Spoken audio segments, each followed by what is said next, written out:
आग पर काबू पाए हुए कुछ ही दिन हुए थे। जानवर धीरे धीरे अपनी जिंदगी सामान्य करने लगे थे, लेकिन उसी समय जंगल के किनारे अजीब हलचल शुरू हो गई।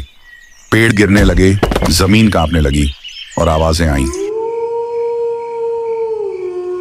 गधा चौंक कर बोला, ये कैसी आवाज है?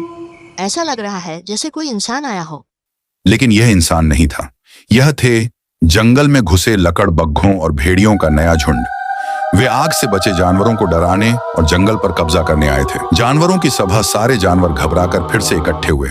हाथी बोला, हमने आग से तो बचा लिया, पर इन भेड़ियों से कैसे निपटेंगे? बंदर बोला, वे चालाक हैं, अंधेरे में छिपकर हमला करते हैं। गधा आगे बढ़ा और बोला, डरने की जरूरत नहीं, हमने आग जैसी आपदा से लड़ाई जीती है, अब हम मिलकर इनसे भी जीत सकते हैं। बाघ ने गंभीर स्वर में कहा, इस बार हमें ताकत से ज्यादा दिमाग का इस्तेमाल करना होगा। योजना गधे ने कहा, भेड़िए रात को आते हैं, हमें उन्हें भ्रमित करना होगा। बंदर ऊंचे पेड़ों से सूखी टहनियां गिराएंगे, पक्षी तेज आवाज करेंगे ताकि भेड़िए डरें।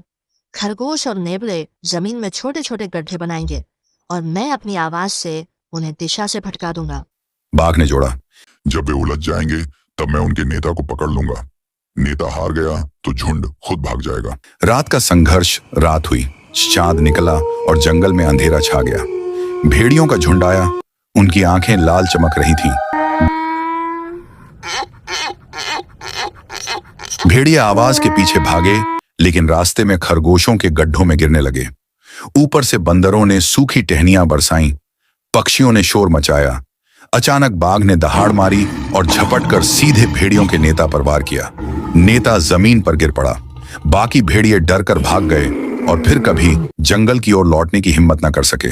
जीत और संदेश सुबह की किरणें फैली। जंगल फिर सुरक्षित हो गया।